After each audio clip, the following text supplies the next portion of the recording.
Hello बच्चों, कैसे हो? मैं इंजीनियर रईस खान फिर से आपका बेसिक इलेक्ट्रिकल इंजीनियरिंग क्लास 09 लेके आया हूँ। और इसमें टॉपिक है विद्युत द्विध्रुव एंड विद्युत ध्रुव आघूर्ण। और आपको बता देता हूँ, यह टॉपिक जो है आपका कॉम्पिटिटिव एग्जाम जैसे DMRC, LMRC, RRB, JE, SSC, JE and other competitive exam state and central level electrical and electronics के लिए बहुत ही इम्पोर्टेंट टॉपिक है। बच्चों, इस टॉपिक से खूब सारे क्वेश्चंस आपको मिलते हैं। मैंने 20 साल के एग्ज़ाम जो है उनको एग्ज़ाम पेपरों को एनालिसिस करने के बाद ही इस टॉपिक को आप लोगों के लिए तैयार किया है, क्योंकि इन फ्यूचर में होने वाले कॉम्पिटिटिव एग्ज़ाम में भी इस टॉपिक से क्वेश्चन पूछे जा रहे हैं और आते रहेंगे और आएंगे। क्योंकि कंपटीशन आजकल ये नहीं देख रहा कि एग्जाम छोटा है या बड़ा है, जहाँ से भी कैसे भी क्वेश्चन का प्रूफ बना के उसको डाल दिया जाता है और बच्चा उसको सॉल्व नहीं कर पाता है। यह जो टॉपिक है आपको मैं बता रहा हूँ, फिर से कह रहा हूँ, टॉपिक जो है स्टैंडर्ड फिजिक्स से टॉपिक है। और यह स्टैंडर्ड फिजिक्स जो होती है आप लोगों की electrical engineering and electronics engineering का बेस होती है। तो बच्चों, गौर से पढ़ना है। और पहला इसमें टॉपिक ले रहे हैं हम लोग इलेक्ट्रिक डायपोल या विद्युत द्विध्रुव। तो बच्चों, इलेक्ट्रिक डायपोल क्या होता है? यह पॉजिटिव एंड नेगेटिव चार्ज का सेपरेशन होता है। कहने का मतलब पॉजिटिव चार्ज एक पॉजिटिव धनात्मक चार्ज आवेश एक ऋणात्मक आवेश का अलग अलग पृथक्करण होता है, अलग अलग सेपरेट होते हैं। तो जैसे स्टेटमेंट दिया यहाँ पर मैंने, जब दो समान परिमाण, परिमाण का मतलब वैल्यू, एवं विपरीत प्रकृति के चार्ज अत्यंत कम दूरी पर हो, अल्प दूरी पर हो, तो तब इस प्रकार के सिस्टम को इलेक्ट्रिक डायपोल कहा जाता है। तो देखो यहाँ पर मैंने क्या किया, एक चार्ज यहाँ दिखा रखा है, एक चार्ज प्लस क्यू और माइनस क्यू, और दोनों की दूरी जो है अल्प है, मतलब बहुत कम दूरी होगी इनके मध्य में।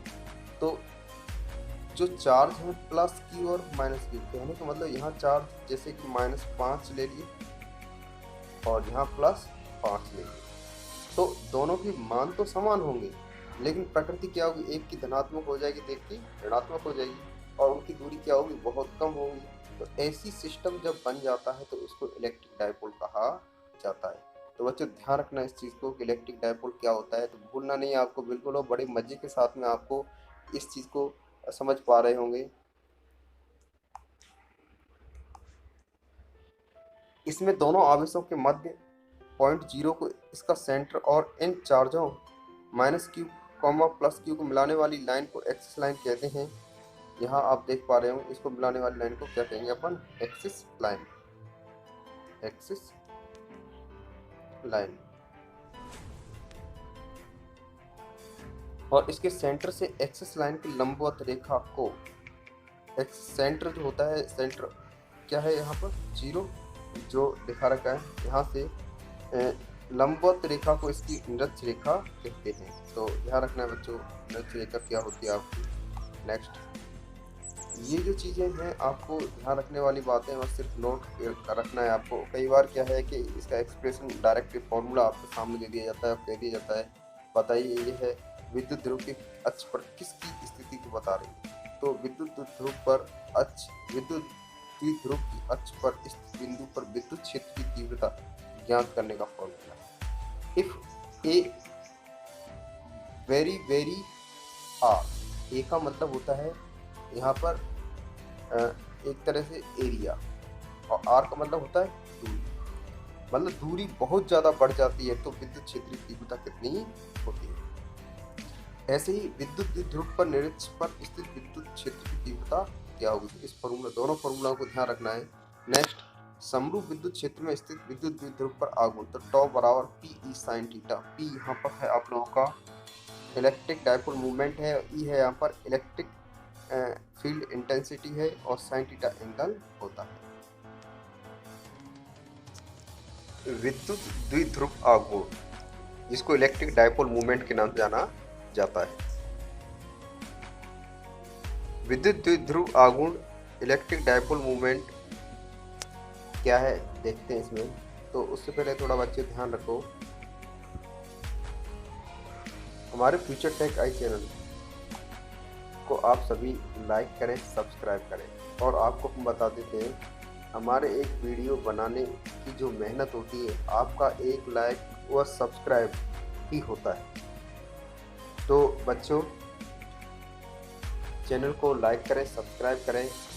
और ऐसा नहीं है आपको इससे बेनिफिट ना मिले, बेनिफिट मिलेगा, और इतना अच्छा बेनिफिट मिलेगा कि कॉम्पिटिटिव एग्ज़ाम में आप बहुत ही बेहतरीन परफॉर्मेंस के साथ अपना वर्क करोगे और फ्यूचर टेक आई चैनल को आप बहुत अच्छी तरीके से इन फ्यूचर में ग्रोथ दिलाओगे। तो इलेक्ट्रिक डाइपोल मूवमेंट है, उसके बारे में हम लोग बताने वाले हैं। विद्युत द्विध्रुव आघूर्ण, electric dipole movement. Electric dipole क्या होता है, देखें।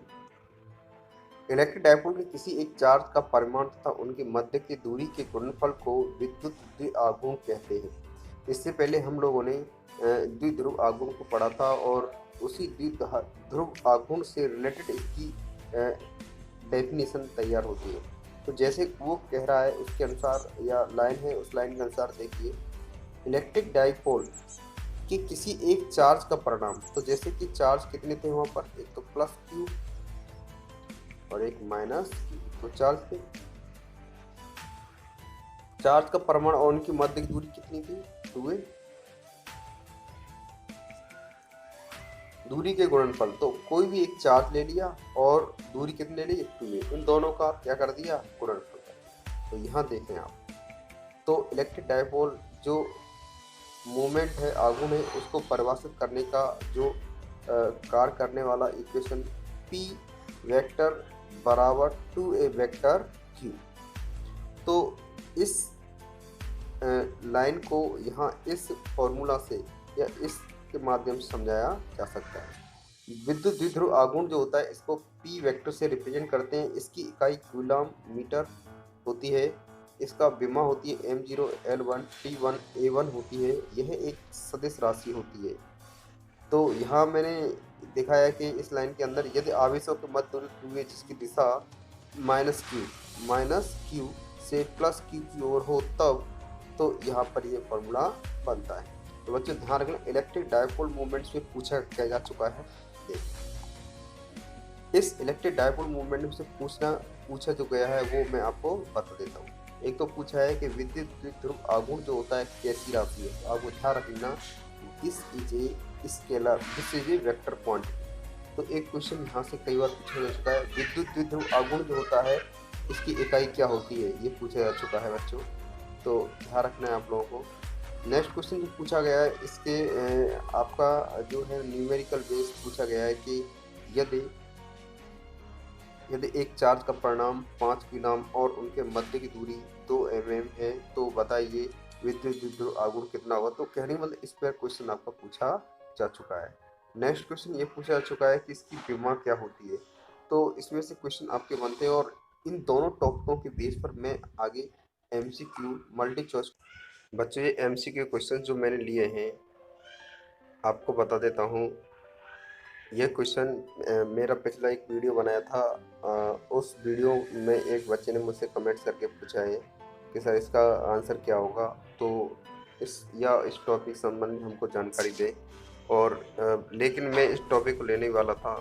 तो बच्चे का दिया हुआ क्वेश्चन है जो मैं आप यहाँ पर क्वेश्चन नंबर 1 के रूप में आपको दिखा रहा हूँ। यहाँ पर ये वाला क्वेश्चन,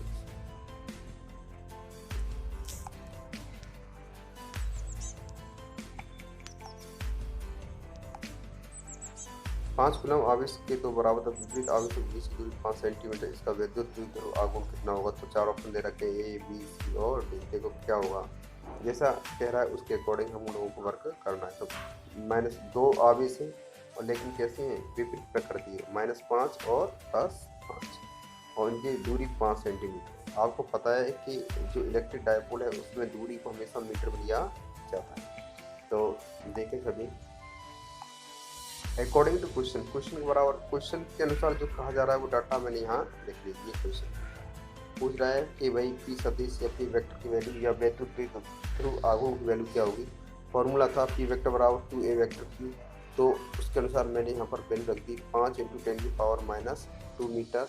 ये वैल्यू है यहाँ पर क्यू ए की वैल्यू देख रहे हो आप, और क्यू की वैल्यू कितनी, दोनों को मल्टीप्लाई किया वैल्यू निकल के आई, और इसमें आपका राइट आंसर हुआ कौन सा वाला 25 × 10⁻² सेंटीमीटर। तो मतलब बहुत ही आसान क्वेश्चन है और इनको आसानी सॉल्व कर सकते हैं हम लोग। नेक्स्ट क्वेश्चन, एक इलेक्ट्रॉन व प्रोटॉन एक एंगस्ट्रॉम, इसको एक एंगस्ट्रॉम बोलेंगे, एक एंगस्ट्रॉम दूरी पर स्थित सिस्टम का द्विध्रुव आघूर्ण कितना होगा। चार ऑप्शन है ए बी सी और डी। तो यहाँ इसका सॉल्यूशन देखें तो माइनस क्यू और प्लस क्यू तो चार्ज हो गए, और इनके बीच की दूरी जो होगी वो एक एंगस्ट्रॉम, और एक एंगस्ट्रॉम की वैल्यू कितनी होती है 10⁻−10 मीटर। तो 2a बराबर 10⁻−10 मीटर, क्यू बराबर 1.6 × 10⁻90, और आपका वैद्युत द्विध्रुव आघूर्ण ज्ञात करने का फॉर्मूला वैल्यू रखी, ये वैल्यू रखते आगे। लेकिन बच्चों एक यहाँ पर थोड़ा सा मिस्टेक ये हुआ है कि यहाँ पर ये 2 से इन लोगों को मल्टीप्लाई नहीं करना है, बस इसको करना है। तो इसका आंसर जो आएगा 1.6 × 10⁻20 सेंटीमीटर। यहाँ थोड़ा मिस्टेक हुआ है, थोड़ा सा इम्प्रूव करना है, तो राइट आंसर होगा सर इसका सी। विद्युत क्षेत्र में द्विध्रुव बलागुण का मान अधिकतम होने के लिए P सदिश तथा E सदिश के मध्य कोण कितना होना चाहिए। 90 डिग्री होना चाहिए। कितना होना चाहिए 90 डिग्री। ध्यान रखना बच्चों इसको, कितना डिग्री होना चाहिए 90 डिग्री होना चाहिए। नेक्स्ट क्वेश्चन, एक विद्युत द्विध्रुव को समरूप विद्युत क्षेत्र में रखने पर उस पर लगने वाला केवल बलागुण ही होगा। लगने वाला जो होगा तो वो क्या होगा, ओनली टॉर्क होगा। तो ध्यान रखना है NaCl अणु में Na+Cl आयनक के मध्य की दूरी 1.28 एंगस्ट्रॉम है। अणु के विद्युत द्विध्रुव आघूर्ण का मान कितना होगा। तो चार ऑप्शन दे रखे हैं और ध्यान रख लेना है आपको, चार ऑप्शन दे रखे हैं एक, लेकिन मैंने यहाँ एक चीज लिखी है यहाँ पर, इसको ध्यान रख लेना, कॉम्पिटिटिव एग्जाम पूछा गया है। Which of the following statement about the information stable dipole movement. तो option A, option B, option C इस तरीके दे रखे हैं। तो NaCl जो है आपका नमक होता है, H2O जल होता है, HCl अम्ल होता है आपका। तो बच्चों ध्यान रखना है, थोड़ा सा मैंने यहाँ समझा है। अब क्वेश्चन के अकॉर्डिंग चलते हैं हम लोग। क्वेश्चन जैसे कह रहा है क्यू का मान कितने दे रखा है यहाँ पर 1.6 × 10⁻19। वैल्यू अगर नहीं दे रखी है तो क्यू की वैल्यू क्या मानेंगे अपन, सबसे लोएस्ट। 2a की वैल्यू इतनी दे रखी है और p तो आसानी से सॉल्व कर सकते हैं बच्चों। तो राइट आंसर होगा आपका ये देखें, राइट आंसर होगा आपका विकल्प।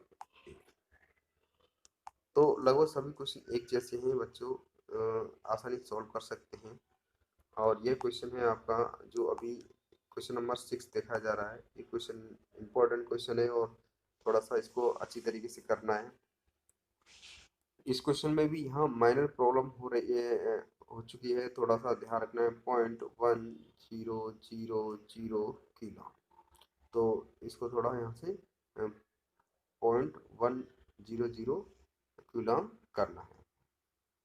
बाकी वही सब कुछ है कि कितना चार्ज दे रखा है आपका Q बराबर 1000। तो मैंने बताया इसको यहाँ 10 मतलब लगा लेना है, पॉइंट लगाना है बस, पॉइंट लगा। थीटा की वैल्यू दे रखी है और टॉर्क जो ज्ञात करने का, बलागुण ज्ञात करने का फॉर्मूला जो होता है वो ये होता है। इसको मैंने आगे बताया आपको। और P की वैल्यू कितना होती है 2aq। तो मैंने यहाँ वैल्यू, यहाँ P की जगह क्या लिख दी 2aq लिख दिया। आपको बताया 2a की वैल्यू कितनी दे रखी है इतनी, और ये सब वैल्यू दे रखी रखा इसकी वैल्यू निकल के। तो बच्चों इस वीडियो में मैंने आप लोगों को इलेक्ट्रिक डायपोल व dipole movement, electric dipole movement व इलेक्ट्रिक डायपोल के बारे में मैंने बताया। बच्चों वीडियो को बार बार देखें, और अगर वीडियो को आप बार बार देखते हैं तो सीख पाओगे। और थोड़ा सा आप लोगों को ध्यान रखना है, हमारे इस वीडियो को सब्सक्राइब व लाइक करें, और यह सब्सक्राइब लाइक ही आप लोगों के लिए और हमारे लिए दोनों के लिए बहुत अच्छा पावरफुल साबित होगी इन फ्यूचर में। तो so guys thanks for watching, मिलते हैं नेक्स्ट वीडियो नंबर 10 में।